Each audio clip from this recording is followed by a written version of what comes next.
Mics. Ji, Assalamu alaikum and welcome you all on this panel discussion. I request all of you to be attentive and alert. These are the women, iconic women, the icon. They are the empowered women in our society. And this is not the point where they started. They started from the baseline. And today we are here to learn about their experiences. How did they reach this place after facing different difficulties in male-dominant society? So we start with, I will request all panelists. I know you are learned people and you have great experiences, but the key audience of today's panel discussion are our students. Students of medical complex, students of RLK University. So I will want you to share your experiences, your expertise with these students so that they know the core concept of women empowerment and what are the problems which women face living in this society. So I'll start with Ma'am Nuria. Please elaborate or enlighten us with the key concept of women empowerment and the key components of women empowerment. Assalamu alaikum. Thank you so much, first of all, for inviting me here today. It's an honor to be here. Acha, for me, actually for women empowerment, I was telling Asma in the car.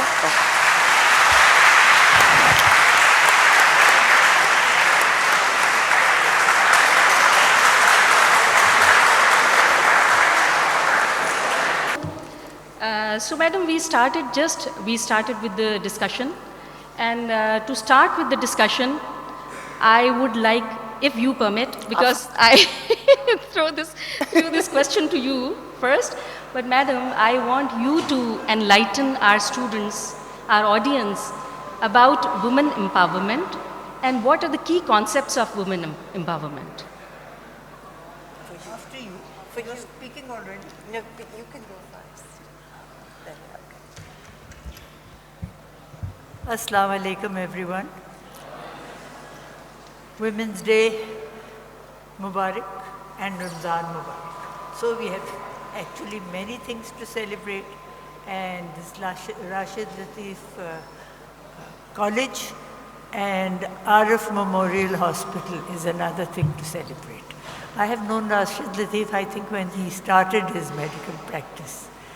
And he has come a long way, but he has taken many of the young women who needed empowerment with us.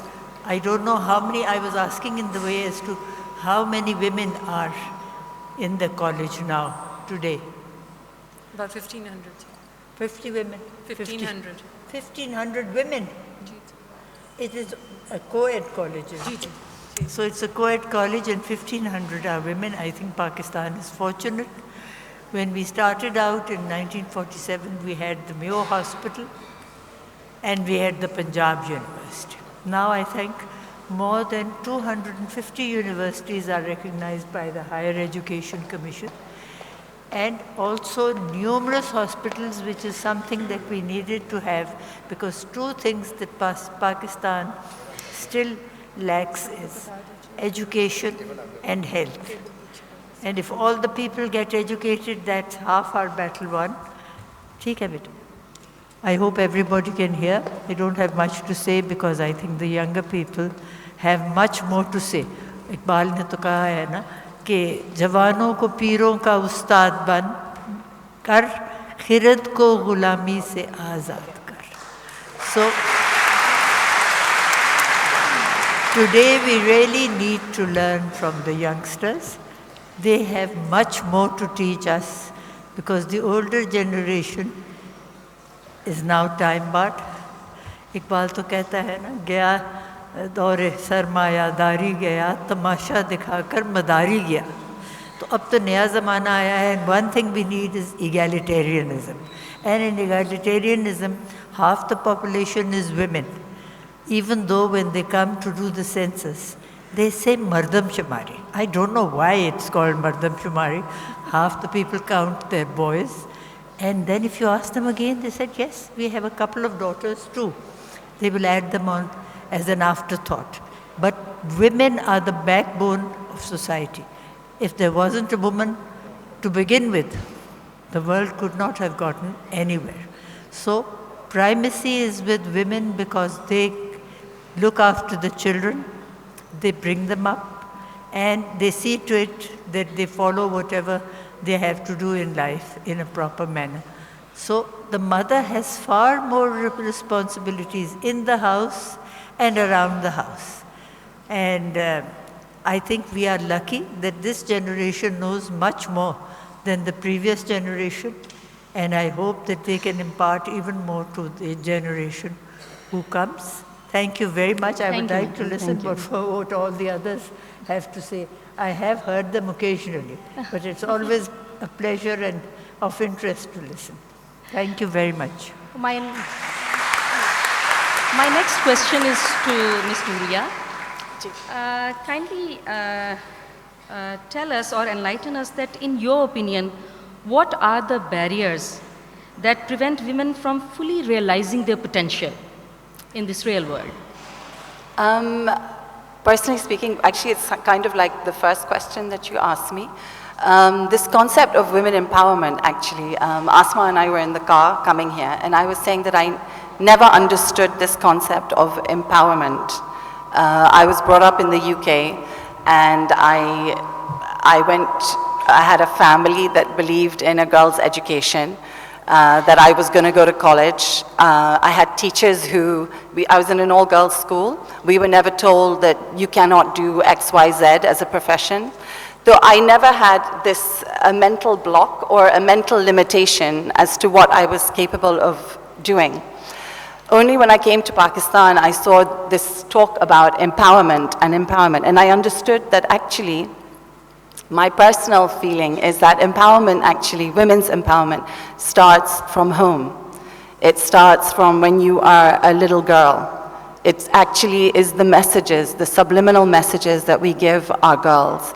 I take my hat off to my father because I think he played a huge role in how I saw myself.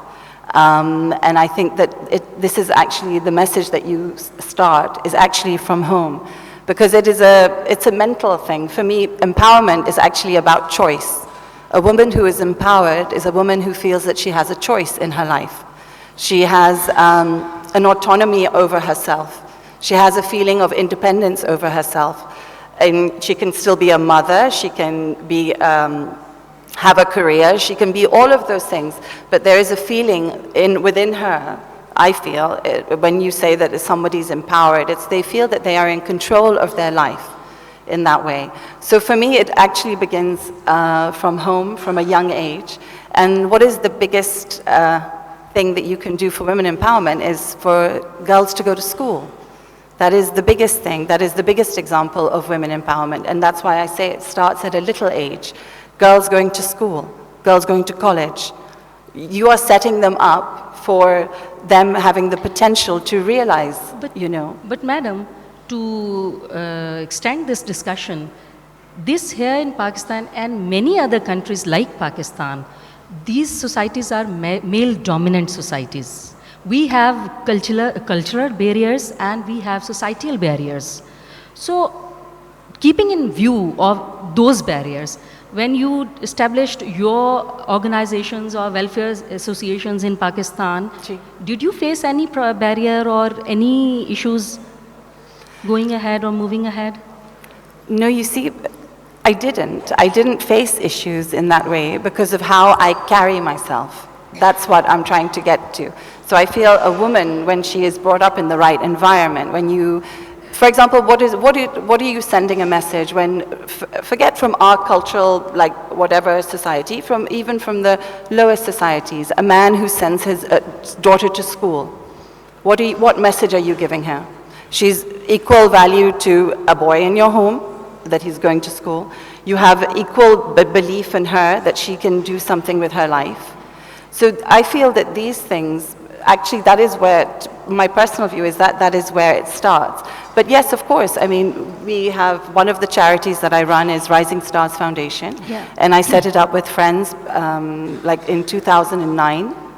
We have schools for underprivileged children in areas, remote areas of Swat, also in Ut Sharif. Our schools are 50-50, girls and boys.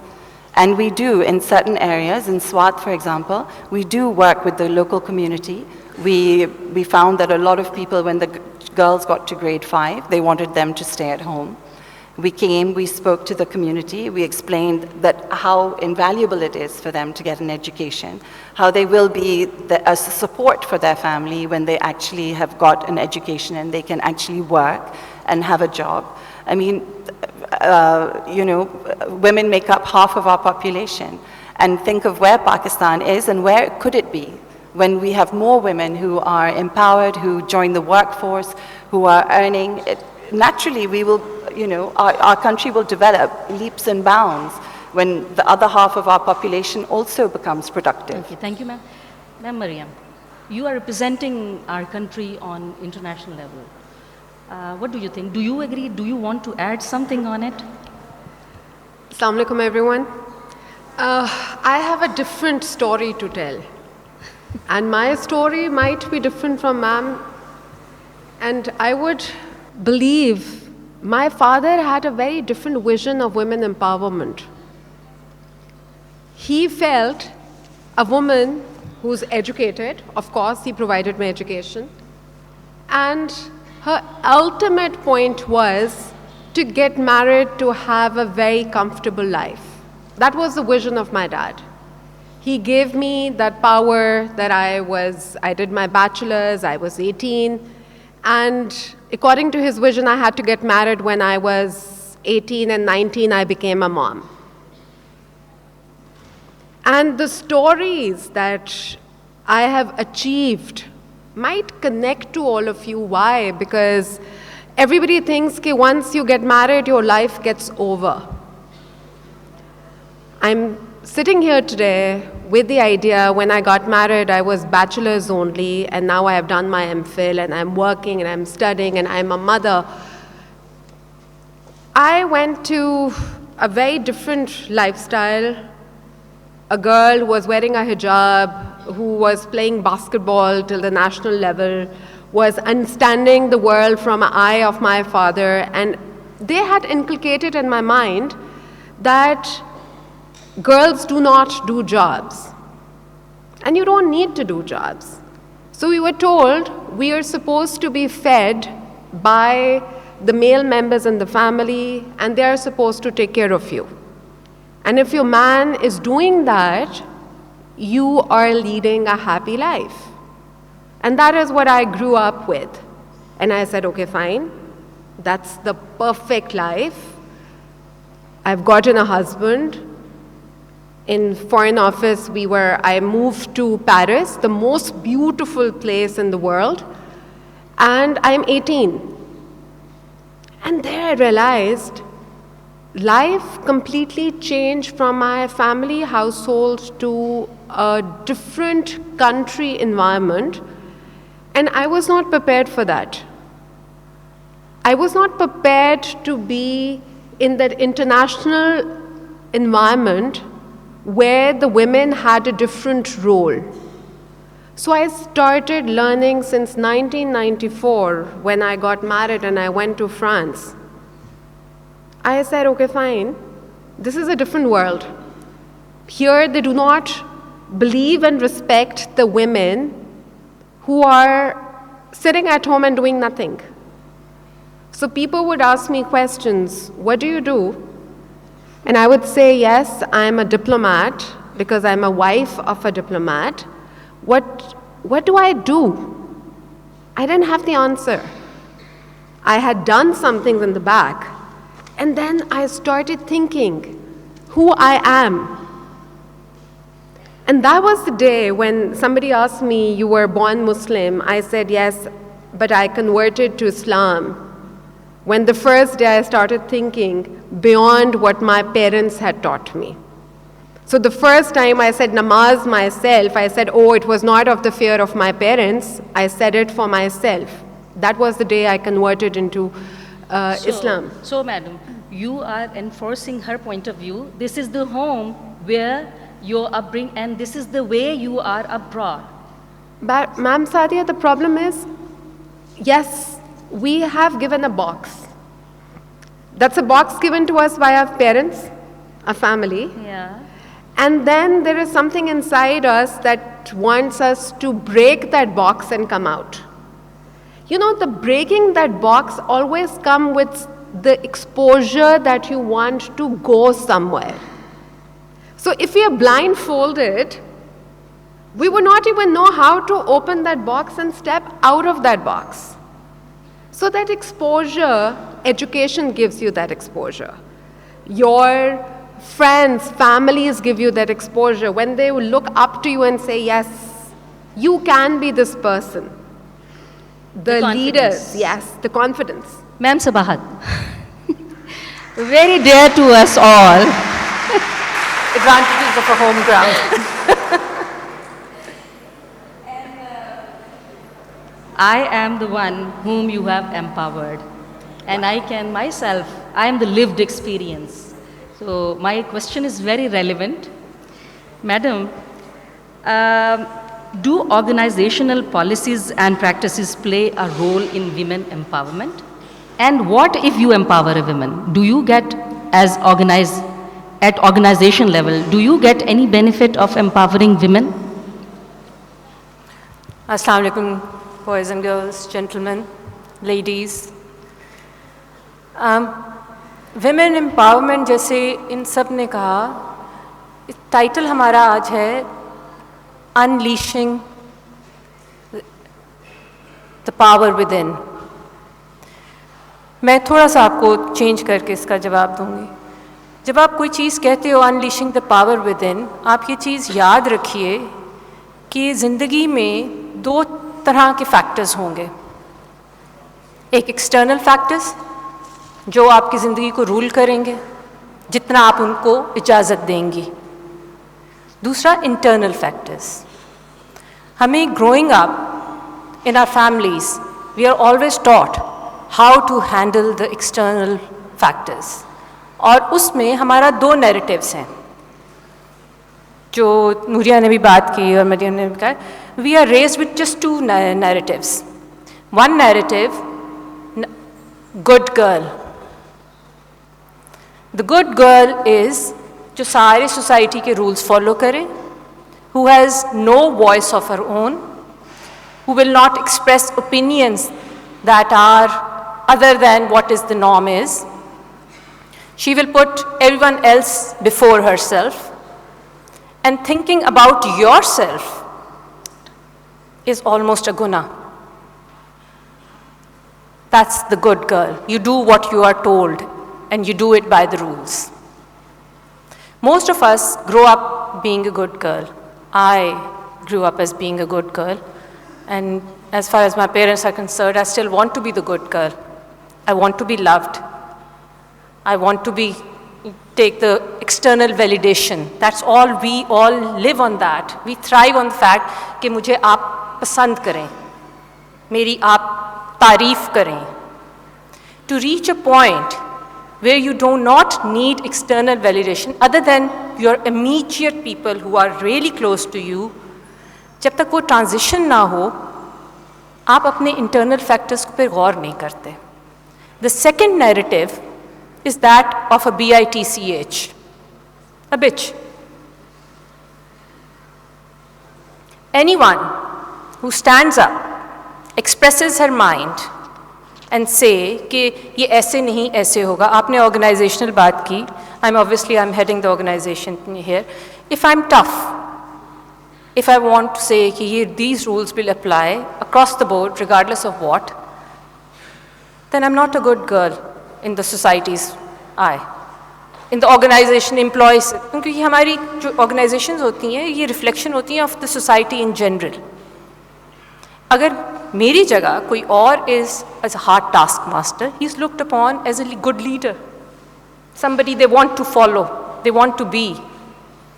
अगर उतना ही tough कोई औरत हो तो उसको title वो दिया जाता है. जब तक हम ये दो नैरेटिव ब्रेक नहीं करेंगे, अपने घरों में, अपनी सोसाइटी में, अपनी ऑर्गेनाइजेशन में, that's how women will grow up wanting to be good girls. And change never happens unless it happens within. और दूसरी बात ये, घरों में सबसे ज़्यादा जो कल्चर बनाया जाता है वो माएँ बनाती हैं। अगर आप बात करते हैं कि जी इतनी हर्डल्स बहुत हैं, आपको इक्वल अपॉर्चुनिटीज़ दी नहीं जाती, तो वो कल्चर किसने सबसे पहले इनकेट किया जाता है एक लड़के पे जो कि आप ग्रो अप कर रहा है? माँ, घर पे दादी, नानी, because those are the people who are mostly at home even now. वो बताते हैं, I keep saying, we raise our women to serve and our boys to be served. The day that stops and you treat your boys and girls equally at home is when you will grow up confident enough in yourselves, not wanting external validations, and make a change. And that change starts at home. As far as organizations का ताल्लुक है, जब तक आपके पास strong women नहीं आएंगी who are ready and able and capable to compete with men head on head and not just be a good girl, you will not get equal opportunities. You have to be tough. Tough survives in the organizations.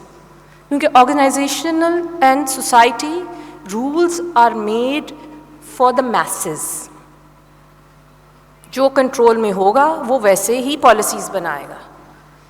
If 90% of your men are the policy makers, the policies are bound to be in favor of that gender. If you don't have equal representation in the power that be of your gender, then your policies will never be reflect equal और जिसको empowerment कहते हैं. इसलिए आप ये देखेंगे कि जहाँ जिन organizations में there are women more on higher up, उनकी policies are, I feel, maybe I'm just biased, fairer to both genders than they are to men. And I hope you feel ours is. In continuation to her point of view, Miss Asma, I want you to enlighten us or guide us how we can deal with the gender bias. बहुत सी चीज़ें होती हैं जैसे हम कहते हैं अच्छा ये काम ये तो किसी लड़के से ही करवाओ, ये मतलब वो फ़ौरन से एक जेंडर बायस पहले से ही हमारे माइंड्स में है. How can we overcome this gender bias and inequality? Hello everyone. I'd like to say that I run an organization, it's a social enterprise, and almost 70% of my employees are women. So I very much know what it's like to deal with the gender bias and accommodate as many women as I possibly can so that they can empower themselves and understand that their role is not just limited to being a mother or being a wife or being a daughter. A point that Nuria made in the beginning was that some of us come from environments and families that nurture us, so that we don't grow up feeling that women empowerment is a goal to attain, because we're supported by fathers and mothers, and I also grew up in England like Nuria. So the whole society is set up to make sure that things happen for women. I mean, there are problems there as well. It's not all a bed of roses. But here there are many issues and many obstacles, and I face that daily with my social enterprise. So we basically train women in baking, cooking, and customer service skills, and we give them a free training platform, but we also run a artisan bakery and cafe on the premises, so they get that interaction with customers and they understand the business side of things.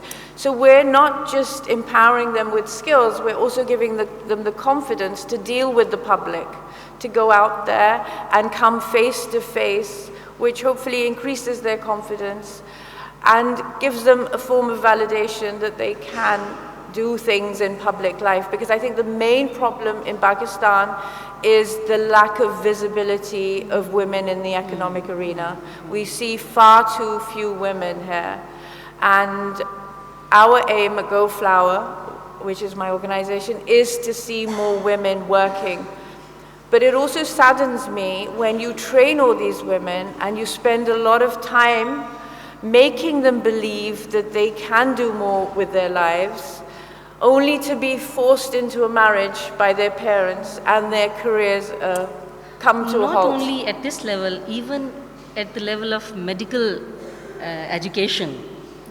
Most of the women in our society are supposed to get into the marriage and everything, and their career is over before it began. I think our audience must be bored if they are not involved.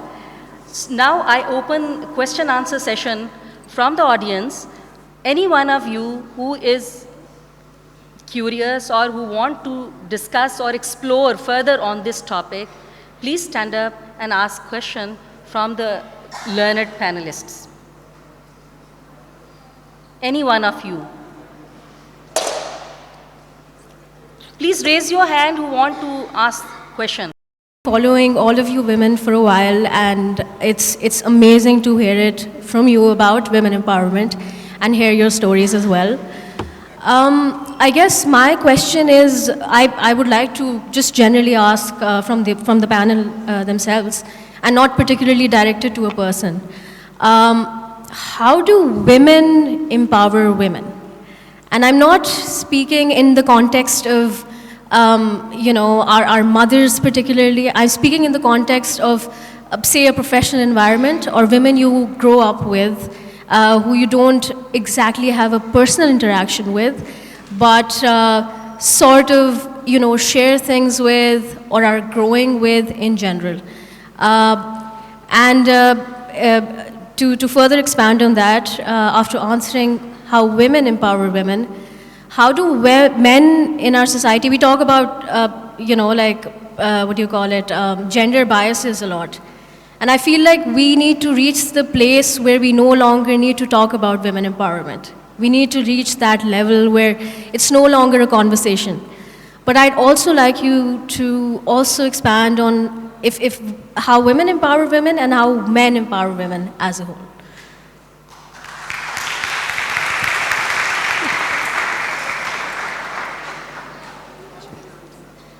Anyone, please, any one of you. Yeah. Acha, I feel, thank you for your question. There's that saying that women, empowered women empower other women. And that is the thing. I think Asma and I, particular standing here, Asma has set up Go Flower, where she empowers women. I also run a social enterprise called Labor and Love, and where I train women in handicraft skills. They can stay and work with us, or they can go on and set up their own stitching business. And I think when you yourself are empowered, and for me, when I came here, I saw so many women who, it saddened me because I felt that I, as a woman, I can still be a mom, I can be a daughter-in-law, I can be, all of those things, a daughter, but I also stand on my own. And I saw so many women who, actually it was my cook's wife, she'd spend the whole day in her quarter, and she never went out, and that disturbed me greatly. And I wanted her to start working, and so that's how Labor and Love actually started in that way. And I think we all have a duty to one another as human beings, whether we're women or men. We all have a duty to bring others up to our level. Alamiya didn't make all of us equal. He didn't give us meaning in the sense of giving us the equal means. And it is for those who have more, it is our duty to give back to others who have less and to raise them up to our standard. That is my belief. Thank you very much. Yes, please. Mike.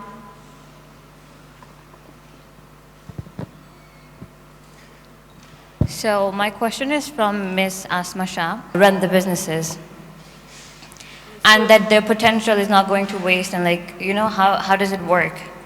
I actually asked them, do you want to change your life? Or do you just want to continue as you are at the mercy of either your father, your mother, your husband?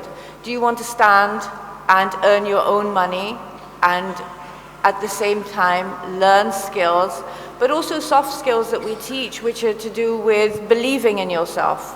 Because self-belief is a real issue here.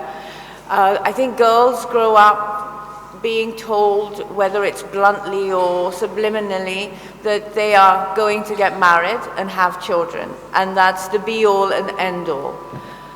So I can tell you a story. One of my women started as a cleaner because she was uneducated. I prefer the trainees to have a little bit of an education so that they can read recipes, take orders, and you know, do a bit of paperwork. So she had nothing. She was completely illiterate. But she said, "Give me a chance, please, because I don't want to be a cleaner for the rest of my life." So reluctantly, I took her to the master baker and I said, please, you know, she will learn. She says that she's so keen that she will overcome her lack of knowledge of reading and writing, and she'll learn. So he was very much against it, but anyway, we persuaded him and she started. And now she is the sous chef in our hot kitchen.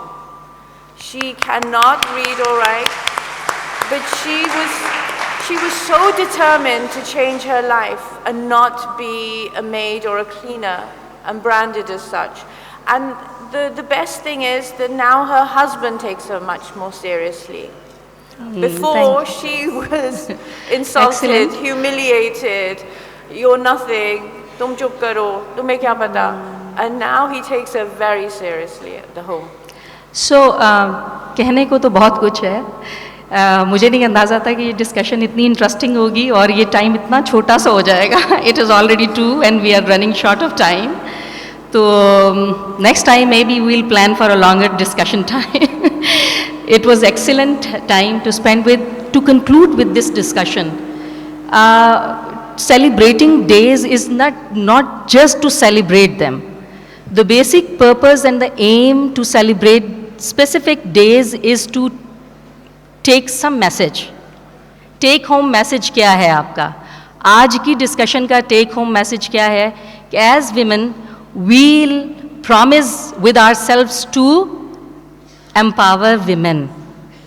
ठीक है? एक बात ये. दूसरा ये, we'll train our children in a way that they feel themselves empowered. External factors उनको affect ना करें. ठीक है? ये 2 take home messages हैं आज के लिए. Next year जब हम दोबारा से इंटरनेशनल विमेन डे सेलिब्रेट करेंगे तो हम अपने आप से सवाल पूछेंगे कि क्या हमने पहले वाला काम किया, दूसरे वाला तो अभी बाद में होगा, कि हमने विमेन को एम्पावर किया या नहीं किया. Did we facilitate? ठीक है. अच्छा, अब एक और चीज़ जो बहुत इम्पोर्टेंट. जी, Can we just do last 30 seconds to give them a message? Oh yes, I think yes, each yes. would be nice. Yes. For 30 seconds. Yes. So my message for you to take home is, there is nothing impossible. And dream. Please don't stop dreaming. The most important bit in your life is to dream for something and you will achieve it. और अगर आपके आसपास कोई आपको ये कह रहा हो ये तुम अचीव नहीं कर सकते, तो आप उनसे कहना, that is your strength and weakness, but I can do it. So when somebody says you cannot do it,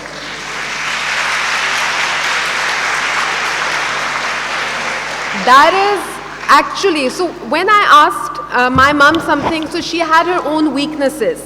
She could not go out and speak, or she was not a working person. So when I asked her, she responded to me with her strengths.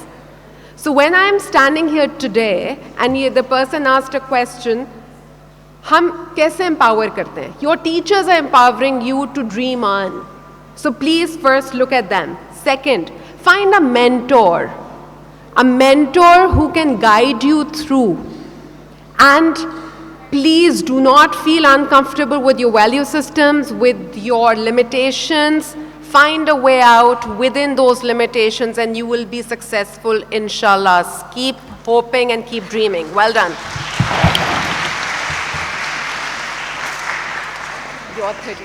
It will be unfair not to acknowledge a woman around us while celebrating International Women's Day. The phenomenal woman at RLKU female faculty, Dr. Nashi Khan, please.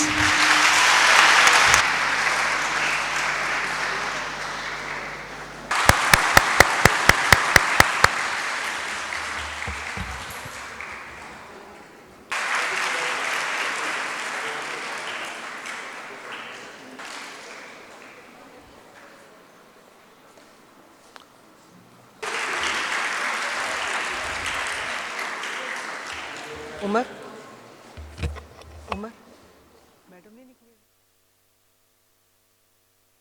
We have a lot of young men over here, we have a lot of gentlemen over here, and I want to say that men, you play a crucial role in women empowerment. I said it from the beginning, I was born to a man who was an incredible father who told me, opposite to what you heard here, my father told me, you have a great career. I was a lawyer in a London firm. And he said, if I was you, just work and don't get married till you're 36 years old. And I was like, I want kids. I want to have children. So my father was the total opposite. And you are young men here. You are brothers. You will, inshallah, become husbands. You are there. Allah Miya made us in pairs, and it is for men to support women. I am very thankful. I have a wonderful dad, and I've also had a very wonderful husband who has seen me as an equal. And that has made a huge difference in my life.